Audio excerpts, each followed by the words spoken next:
সমাজ কল্যাণ সোসাইটির আয়োজনে এবং আজকে এখানে বিভিন্ন স্বেচ্ছাসেবক সংগঠন এবং ঝালকাঠির বিভিন্ন গণ্যমান্য ব্যক্তিবর্গ উপস্থিত আছেন। সবাইকে আমি শুভেচ্ছা জানাচ্ছি। এখন আসলে অনেক কথা আমরা শুনলাম, অনেক অভিজ্ঞতা শুনলাম। তো অভিজ্ঞতার দিক থেকে নতুনভাবে আর আলাপ বড় করতে চাই না, কারণ যেহেতু আসলে আমরা কিছু টেকনিক্যাল বিষয়েও আলোচনা করার জন্য এখানে মূল আয়োজনটা হয়েছে। তো একটা বিষয়ে আসলে বললেই না যে আসার পরে মনে হচ্ছিল যে আমাদের এই ছেলেমেয়েরা যারা বাইরে কাজ করে তাদের সবাইকেই হয়তো বাড়িতে নানান রকমের কথা শুনতে হয়, সেটা বাসায় হোক বা বাইরে হোক। এই যে ঘরের খেয়ে বনের মোষ তাড়ানো, এইরকম কথাবার্তা বলতে হয়। তো আসলে একটা বিষয় আমাদের মনে রাখতে হবে যে সবসময় যুগে যুগে যারা এরকম ঘরের খেয়ে বনের মোষ তাড়িয়েছে তারাই কিন্তু সমাজকে এগিয়ে নিয়ে গিয়েছে। যারা সবসময় নিজের বাবা মার পাশাপাশি 8-10 জন বাবা মার জন্য যাদের হৃদয়ে এক ধরনের বেদনা তৈরি হয়, তারাই কিন্তু সমাজের মধ্যে একটা ভালো কিছু করতে পারে। যারা নিজের পরিবারের পাশাপাশি অন্যের পরিবারের জন্য যাদের সেই কর্তব্যবোধ তৈরি হয়, তারাই কিন্তু আসলে সমাজের অনেক কিছুকে ভেঙে তারা এগিয়ে নিয়ে যেতে পারে। আমরা সেই ঘটনা মুক্তিযুদ্ধে দেখেছি, ভাষা আন্দোলনে দেখেছি, আমাদের ছাত্ররাই তো সেই কাজ করেছে। তাহলে আজকের দিনের যে ছাত্ররা, যে তরুণরা, তারা কি লকডাউন মেনে, ঘরের স্বাস্থ্যবিধি মেনে খালি হাত ধোবে? এটা তো তাদের কাজ হতে পারে না। তাদের কাজ হবে আজকে আপনারা যে কাজ করছেন, এটাই তরুণদের কাজ এবং এটাই আপনাদের করা উচিত। এবং আপনারা সেটা করছেন, সেজন্য আপনাদের সবাইকে অনেক ভালোবাসা জানাই, অভিনন্দন জানাই। আমরা অনেক সময় হতাশ হয়ে যাই যে আমাদের তরুণদের দিয়ে কিছু হবে না, এরা খালি কি ফ্রি ফায়ার খেলে আর ফেসবুক চালায়, এরকম কথাবার্তা শোনা যায়। কিন্তু সেটা কিন্তু বারবারই আমাদের তরুণরা ভুল প্রমাণ করেছে এবং আপনারা কিন্তু ঝালকাঠিতেও সেই ভুল প্রমাণ করার কাজটাই কিন্তু আপনারা করছেন যে তরুণরা শেষ হয়ে যায়নি, তাদের মধ্যেও অনেক সম্ভাবনা আছে, তাদের মধ্যেও অনেক কিছু করার আকাঙ্ক্ষা আছে, ইচ্ছা আছে, কিন্তু সেই পরিবেশটা তারা পাচ্ছে না বলে তারা হয়তো সেই আয়োজনটা করতে পারছে না।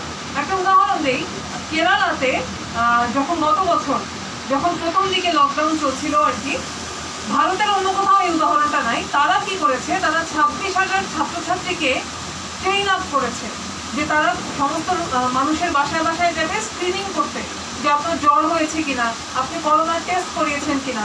পাড়ায় পাড়ায় তারা অ্যান্টিবডি টেস্টের বুথ বসিয়েছে, যে আমার যদি মনে হয় যে আমার জ্বর হচ্ছে, ঠান্ডা লাগতেছে, আমি গিয়ে একটু টেস্ট করায় আসি।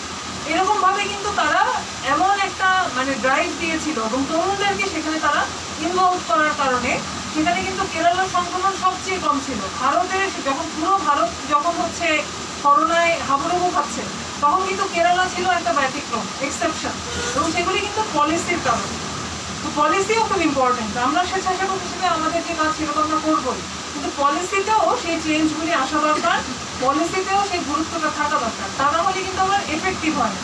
আমরা স্বেচ্ছাসেবী হিসেবেও কাজ করবো, আবার সেই পলিসির জায়গাতেও কিন্তু আমাদের কথা বলার প্রয়োজন আছে, যে আমরা সেই বিষয়টা নিয়েও সচেতন থাকা দরকার। তো যাই হোক, আমরা একটু কিছু টেকনিক্যাল কথাবার্তা যেগুলি আছে সেটা বলি। প্রথমত আমার যেটা মনে হয় যে আপনারা যেহেতু এতদিন ধরে অক্সিজেন নিয়ে কাজ করছেন, বেসিক একটা ধারণা এটা সবার আছে। অক্সিজেন কিভাবে অন করতে হয়, কিভাবে এটা চালাতে হয়, লিটার কিভাবে চেঞ্জ করতে হয়, এগুলি আপনারা জানেন বলেই আমি ধরে নিচ্ছি। এটা অন করে দেখানোর আমার মনে হয় না এখন আর কোনো প্রয়োজন আছে, আপনারা সবাই এগুলি জানেন। তাহলে জানেন না বা যেটা হয়তো আরেকটু ভালো করে জানা দরকার, সেটা কি হতে পারে? প্রথমত আমরা একটা সিনারিও চিন্তা করি যে একজন রোগী আমাদেরকে ফোন করেছে, তার অক্সিজেন দরকার। তো রোগী যখন প্রথম বলবে অক্সিজেন দরকার, তখন আমাদের প্রথম বিষয়টা কি মাথায় রাখতে হবে? আমাদের হচ্ছে স্যাচুরেশনটা জানতে হবে, যে রোগীর আসলে স্যাচুরেশনটা কি। অনেক সময় যাদের অ্যাজমা থাকে তাদের শ্বাসকষ্ট হতে পারে, কিন্তু দেখা যাবে যে তার স্যাচুরেশন হচ্ছে 97। তাদের শ্বাসকষ্ট হচ্ছে, এটা শোনার সাথে সাথে অক্সিজেন লাগিয়ে দেওয়াটা কোনো বুদ্ধিমানের কাজ না। আমাদের আগে জানতে হবে যে তার স্যাচুরেশন কত। তার স্যাচুরেশন এটা আপনি শুনলেন, আচ্ছা স্যাচুরেশন কত হলে আমরা অক্সিজেন দিব? 90-এর নিচে না গেলে অক্সিজেন দেওয়ার কোনো প্রয়োজন নেই। হ্যাঁ, যদি 90-এর নিচে তার স্যাচুরেশন থাকে, শুধুমাত্র সেই ক্ষেত্রেই আমরা অক্সিজেন দিব। আচ্ছা, আবার কোন ক্ষেত্রে আমরা হচ্ছে রোগীকে হাসপাতালে যেতে বলবো, এটাও একটু বুঝে নেওয়া দরকার। কোনো রোগী যদি বলে যে আমার স্যাচুরেশন হচ্ছে 45, আপনি তাকে বাসায় একটা সিলিন্ডার দিয়ে বসিয়ে রাখাটা কিন্তু তার জন্য উপকারের চেয়ে ক্ষতি হবে। কারণ যার স্যাচুরেশন 45 তার কিন্তু আসলে অক্সিজেনের ডিমান্ড সেটা অনেক বেশি। ফলে আপনি যে অক্সিজেন এই 15 লিটারে দিলেই যে তার উন্নতি হবে এটা না ভাবাই ভালো। সেক্ষেত্রে যদি স্যাচুরেশন 80 নিচে থাকে, আমাদের তাকে প্রথমে পরামর্শ দেওয়া উচিত যে আপনি কি হাসপাতালে যেতে পারবেন, সেটাই কিন্তু আপনার জন্য মঙ্গলজনক হবে। তাহলে আপনি কি হাসপাতালে যেতে পারবেন কিনা, যদি যেতে পারেন ভালো হয়। তাও যদি সে না যেতে পারে আপনি তাকে সিলিন্ডারটা দেন, অন্তত তার লাইফটা সেভ হোক, কিন্তু তাকে ইন্সপায়ার করেন যাতে সে হাসপাতালে মুভ করে। এটা একটা বিষয়। আচ্ছা, তাহলে স্যাচুরেশনটা আমরা যখন অক্সিজেন দিব, প্রথমে কি আমরা 15 লিটারের অক্সিজেন দিব? আমাদের টার্গেট কি এটা আমাদের খুব বোঝা দরকার। আমাদের টার্গেট কি, আমরা রোগীর স্যাচুরেশনটাকে কোন জায়গায় দেখতে চাই? সেটা হচ্ছে 92 থেকে 96। আমাদের 15 লিটার দিয়ে 98 বানানোর কোনো দরকার নেই। আমাদের টার্গেট হচ্ছে 92 থেকে 96%। হ্যাঁ, এর মধ্যে থাকলেই আমরা খুশি।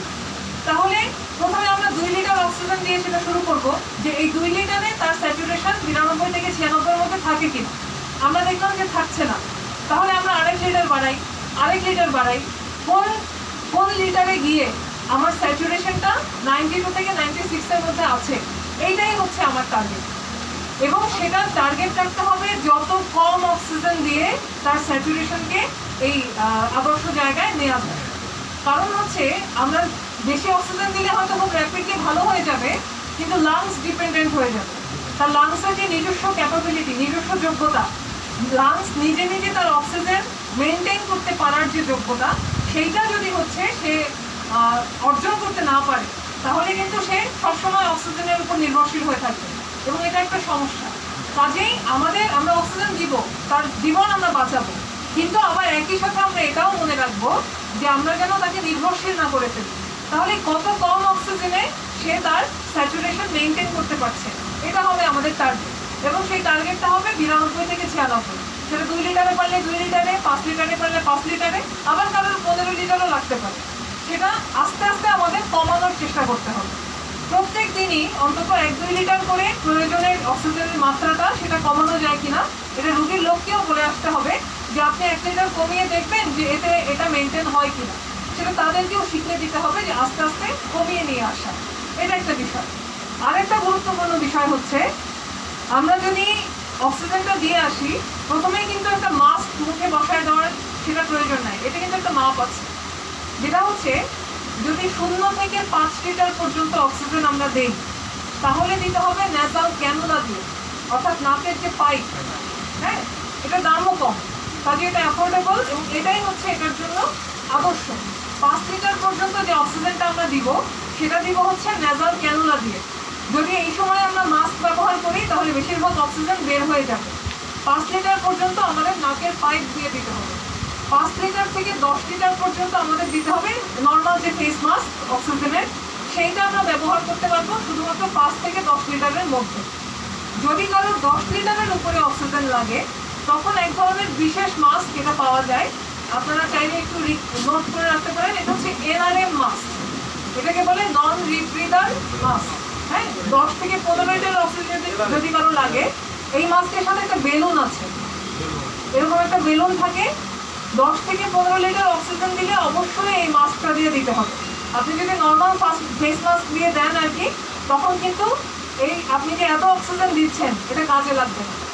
ফলে আমরা 3টা কথা বললাম, তাই না? 0 থেকে 5 লিটার হচ্ছে ন্যাসাল ক্যানুলা, 5 থেকে 10 লিটার হচ্ছে নর্মাল ফেস মাস্ক, যেটা সবচেয়ে বেশি ব্যবহৃত হয় আমার ধারণা। 10 থেকে 15 লিটার হচ্ছে NRM মাস্ক, মানে নন রিব্রিদিং মাস্ক। এটা মেডিকেলের সামনে বা একটু মেডিকেল ভালো ইকুইপমেন্ট যেখানে পাওয়া যায়, সেই সমস্ত জায়গায় সাধারণত পাওয়া যায় আর কি। এবং এটার সাথে একটা বেলুন থাকবে। সেই মাস্কটা লাগানোর পরে প্রথমে বেলুনটা ফুলবে, তারপরে হচ্ছে রোগীর মুখে সেটা লাগাতে হবে। ঠিক আছে, এটা হচ্ছে 3 রকম মাস্কের কথা আমরা বললাম। আচ্ছা, আর রোগীর অ্যাডমিশন ক্রাইটেরিয়া, আপনাদের কিন্তু যেহেতু আপনারা অক্সিজেনের কাজ করছেন, আপনাদের অভিজ্ঞতা হয়েছে যে অনেক চিকিৎসা পরামর্শ আসলে আপনাদেরকে দিতে হবে। বাস্তবতা, কোনো ডাক্তার তো এদের সাথে দেখা যাবে যোগাযোগও নাই, আবার হচ্ছে যে এরা অনেক সময় বুঝতেও পারবে না যে কোথায় জিজ্ঞেস করবে বা কখন হাসপাতালে যেতে হবে। একজন যদি 50 মানুষ, যার ডায়াবেটিস আছে, হার্টের সমস্যা আছে, এর যদি স্যাচুরেশন 80 নিচে থাকে, তাহলে আপনারা ইমিডিয়েটলি তাকে বলেন যে আপনি হাসপাতালে যান। এবং যদি ঝালকাঠি এখানে হাসপাতালে মোটামুটি একটা ব্যবস্থাপনা থাকে, মানে মূল ব্যাপারটা হচ্ছে যে আশির নিচে যদি অক্সিজেনের স্যাচুরেশন থাকে তখন একটা ইনজেকশন দিতে হবে। অক্সিজেন তো একটা সাপোর্ট, এটা কিন্তু ট্রিটমেন্ট না। ট্রিটমেন্ট, কিছু ট্রিটমেন্ট আমাদের হাতে আছে, যেটা হচ্ছে একটা অ্যান্টিভাইরাল ইনজেকশন আছে, একটা স্টেরয়েড ইনজেকশন আছে, আবার অ্যান্টিবায়োটিক ইনজেকশন আছে। এইগুলি হসপিটাল সেটিংয়ে থাকলে দেওয়াটা সুবিধা হয়, আবার রোগীকে মনিটর করাটাও সুবিধা হয়। সেই ক্ষেত্রে যদি 50 রোগী 80 নিচে স্যাচুরেশন থাকে, আপনারা তাকে হাসপাতালে যেতে উৎসাহিত করেন। কারণ একটা সিলিন্ডারের ভরসায় সে বাসায় থাকলো, হঠাৎ করে খারাপ হয়ে গেল, তখন তো আসলে এটা আলটিমেটলি এফেক্টিভ হবে না। এই জায়গা থেকে তাকে আপনি উৎসাহিত করবেন। আবার হচ্ছে যে রোগী আস্তে আস্তে ইমপ্রুভ করছে, তাকে আপনি কি করবেন, যখনই আপনি বাসায় যাবেন রোগীর পজিশনটা দেখবেন, যে সে দেখবেন বেশিরভাগ সময় রোগীরা চিত হয়ে শুয়ে আসে। চিত হয়ে শুয়ে থাকলে সমস্যা কি? সমস্যা হচ্ছে যে আমাদের লাংস, এটা হচ্ছে আমাদের যে খাঁচার মধ্যে ফুসফুসটা থাকে সবার পিছনে, ফলে যখন মানুষ চিত হয়ে থাকে ফুসফুসটা সবার নিচে থাকে এবং সে ভালো মতো অক্সিজেনটা পায় না। এই জন্য রোগী হয় কাত হয়ে থাকবে এবং দিনের মধ্যে 3 থেকে 4 ঘন্টা উপর হয়ে থাকতে পারলে তখন লাংসটা উপরে থাকবে এবং সেখানে অক্সিজেনটা ভালো মতো যাবে। সেই জন্য আপনারা এই কাজটা করতে পারেন যে রোগী যদি এই পরামর্শটা আপনারা দিবেন যে দিনে 3 থেকে 4 ঘন্টা উপর হয়ে থাকলে রোগীর লাংসে অক্সিজেন ভালো মতো যাবে, খুব দ্রুত ইমপ্রুভ করবে। এইটাই। তাহলে আমরা কয়েকটা বিষয়, খুব বেশি আলোচনার কিছু না, আমাদের জাস্ট কমন সেন্সটাকে কাজে লাগানো আর এই কয়েকটা টেকনিক্যাল ইনফরমেশন সেগুলোকে আমরা একটু ভিতরে নেওয়া। একটা হচ্ছে যে আমাদের টার্গেট স্যাচুরেশনটা কত স্যাচুরেশন হলে আমরা দিব, রোগীকে আমরা কোন স্যাচুরেশনে নিতে চাই। 98 টার্গেট করার কোনো প্রয়োজন নাই, 92 থেকে 96 এর মধ্যে কত কম অক্সিজেনে এটাকে অ্যাচিভ করা সম্ভব। আচ্ছা, তারপরে কি? তারপরে হচ্ছে গিয়ে যে আমাদের মাস্ক, কোন লিটার অক্সিজেনে আমরা কোন মাস্ক ব্যবহার করবো সেটা আমাদের মনে রাখতে হবে। কখন আমরা রোগীকে হাসপাতালে নিতে বলবো? যদি অন্যান্য সমস্যা থাকে, 50-এর বেশি বয়স হয় বা 80-র নিচে স্যাচুরেশন হয়, আমরা তাকে হাসপাতালে যেতে উৎসাহিত করবো। আর রোগীর পজিশন, একটু শ্বাসের ব্যায়াম করা, কাত হয়ে থাকা, মাঝে মাঝে উপর হয়ে থাকা, চিত হতে একদমই নিষেধ করে দিয়ে আসা। ঠিক আছে, এইগুলোই আমার মনে হয় যে মোটামুটি বেসিক। আচ্ছা, শ্বাসের ব্যায়াম যেটা, এটা হচ্ছে ইউটিউবে প্রচুর আছে। সবচেয়ে সহজ যেটা সেটা হচ্ছে যে শ্বাস নিয়ে 10 সেকেন্ড ধরে রাখা, ধরে তারপরে ছেড়ে দেওয়া। এটা যদি সকালে এসে 5 বার করে, দুপুরে 5 বার করে, মানে যত করতে পারে আর কি, লাংসের ক্যাপাবিলিটিটা ডেভেলপ করে। আসলে করোনা যেটা করে যে লাংসের মধ্যে ইনফেকশন তৈরি করে, আস্তে আস্তে সেলগুলি কি হয়, শুকিয়ে যায়, তখন হচ্ছে ফুসফুসের যে দক্ষতা এটা কমে যেতে থাকে। এই কারণে শ্বাসের ব্যায়াম করলে সেখানে কিন্তু কিছুটা দক্ষতা আবার ফিরে আনা সম্ভব। এটাই আর কি। আর এর বাইরে যদি কোনো চিকিৎসা বিষয়ক পরিস্থিতি তৈরি হয়, চিকিৎসা পরামর্শ দরকার হয়, আমরা আপনার ঝালকাঠিতে যদি কোনো চিকিৎসক আপনাদের সহযোগিতা করতে রাজি হন খুবই ভালো। আর যদি বরিশালে আমাদের সহযোগিতা দরকার হয় আমরা সহযোগিতা করব। যদি এখান থেকে কোনো রোগী শেরেবাংলা মেডিকেল কলেজে গিয়ে সেখানে কোনো সমস্যায় পড়ে সেটাও আমাদেরকে জানাবেন। ইতিমধ্যে রায়হান কয়েকজন রোগীর ব্যাপারে যোগাযোগ করেছিল, আমরা আমাদের সাধ্যমতো চেষ্টাটা করছি। তো আমার মনে হয় যে আজকে যেটা হলো এটা খুবই ভালো এদিক থেকে যে অন্তত বরিশাল বিভাগের মধ্যে